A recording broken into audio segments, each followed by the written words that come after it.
Itu pernyataan pemirsa dari Peggy Setiawan disampaikan pada awak media ketika dalam sebuah pasca konferensi pers. Mengatakan bahwa betul saya memang punya nama panggilan gaulnya itu namanya Robi, seperti yang Bapak bilang tadi. Tapi saya tidak membunuh, saya difitnah, saya bahkan rela mati. Ia mengatakan seperti itu. Kemudian juga tadi kita sudah mendengar keterangan-keterangan dari beberapa orang yang mengaku mengenal Peggy di tahun 2016 bahwa pada saat kejadian dia itu berada di Bandung, bukan di Cirebon, Pak Anton Carlyan. Baik, terima kasih. Itu namanya alibi. Alibi itu untuk menentukan saat kejadian yang bersangkutan ada di TKP atau tidak. Dan saya hargai juga Kang PS ini menyatakan tidak melakukan perbuatan karena memang hal itu pun juga diatur oleh undang-undang bahwa setiap tersangka ini punya hak ingkar, no self incrimination gitu kan. Jadi boleh mengingkari, namun harus sertakan dengan bukti-bukti. Dan ini pun juga saya sangat memaklumi, bukan tidak menghargai Kang PS itu sendiri, tapi ini dari versi penyidik, apakah saya bilang saksinya cuma satu? Tidak, Pak. Saksinya ada 3, Pak. Karena kalau satu saksi kan bukan saksi, ulus testis, nulus testis, kan begitu. Ada 3, satu yang sama-sama di dalam, 2 lagi yang ada di luar. 2 itu siapa? Saya tidak bisa menyebutkan karena ini juga dilindungi LPSK, sampai dilindungi sedang diinikan LPSK, ya karena di luar ini kan mereka pun juga mungkin ya takut gitu kan, sehingga ini adalah masih kewenangan penyidik. Dan sebetulnya masalah saksi lain-lain alibi boleh-boleh saja. Betul tidak ketika menerima ya upah itu jam berapa? Karena kejadian itu adalah jam 22. Apakah mungkin menerima gaji jam 22? Kalau menerima gaji biasanya pagi. Apakah tidak memungkinkan kesananya itu? Cirebon Bandung kan hanya berapa jam? Paling 3 jam. Nah, jadi alibi ini betul-betul saya setuju. Harus diperdalam. Harus terang benderang sebagaimana perintah Pak Jokowi. Jangan ada yang ditutup-tutupi lagi. Dan sebetulnya kalau memang penyidik ingin membuktikan, ya mungkin bahasa yang sudah inilah scientific crime investigation, sebetulnya tidak terlalu sulit asal mau. Dari mana? Satu, kita cek IT BTS-nya.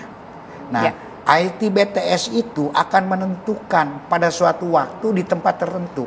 Maaf, saya ketika menjadi ketua tim penyidik Munir, ketahuan melalui teknik jaring laba-laba, ketahuan di mana BTS nomor HP, nomor WA pada saat tertentu ada.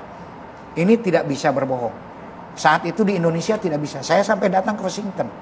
Saya sampai kerjasama dengan FBI. Saat itu karena kasusnya internasional. Nah, apakah ini bisa? Tidak. Itu satu. Jadi BTS dari IT. Kedua, dari darah dan dari sperma. Sperma bisa mati. Ya. Tetapi DNA tidak akan pernah mati. Itu unlimited loh. Sekarang Fir'aun aja masih bisa diperiksa DNA-nya. Apalagi yang ini. Nah, ini sperma ini kan akan jelas nanti. Yang ketiga apa? Darah.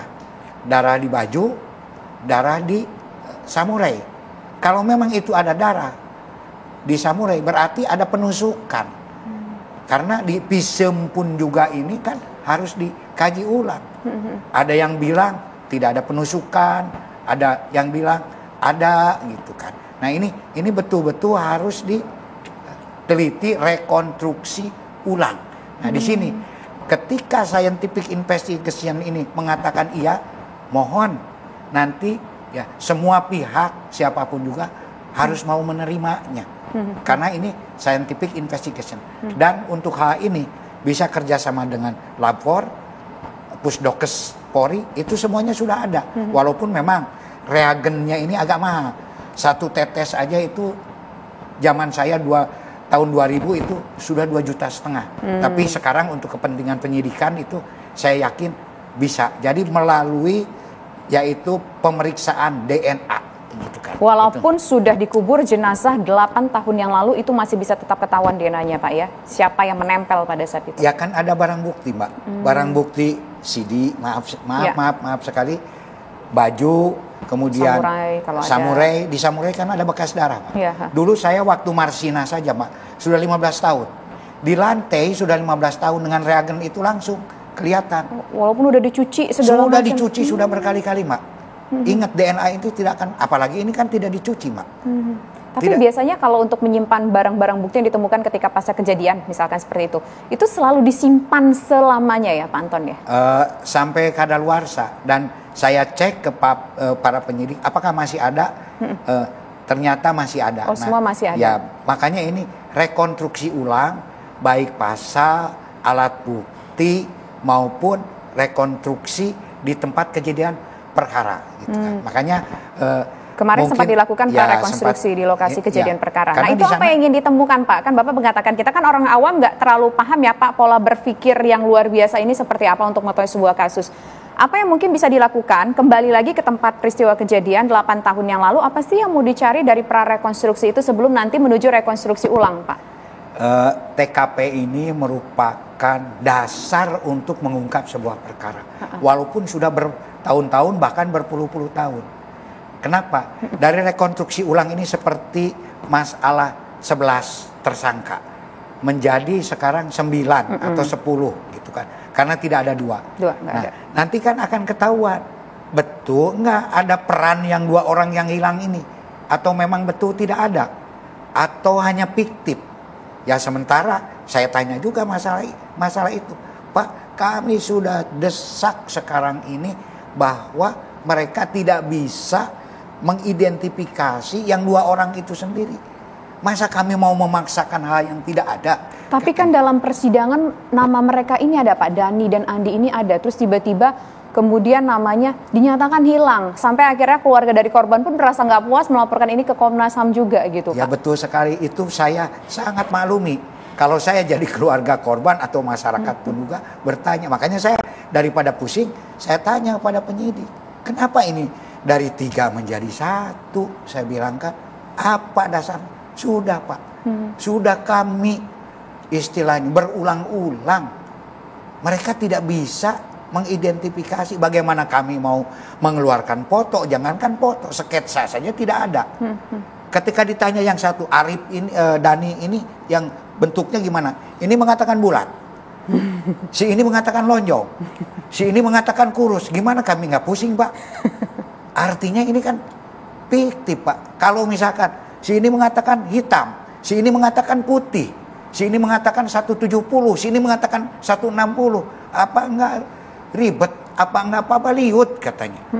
Pabaliut. Pabaliut. Bahasanya? Bahasa Indonesianya? Ya kusut. Oh, kusut. Kusut yang sangat kusut itu namanya Pabaliut gitu kan. Gitu kan. Nah ini. Jadi memang makin sini ini makin Pabaliut. Jadi untuk sementara Pak. Walaupun tadi betul ini sudah ada keputusan pengadilan. Betul. Tapi dengan pengumuman ini kan bukan berarti menggugurkan keputusan pengadilan. Cuman keterangan di masa lalu berbeda dengan di masa kini.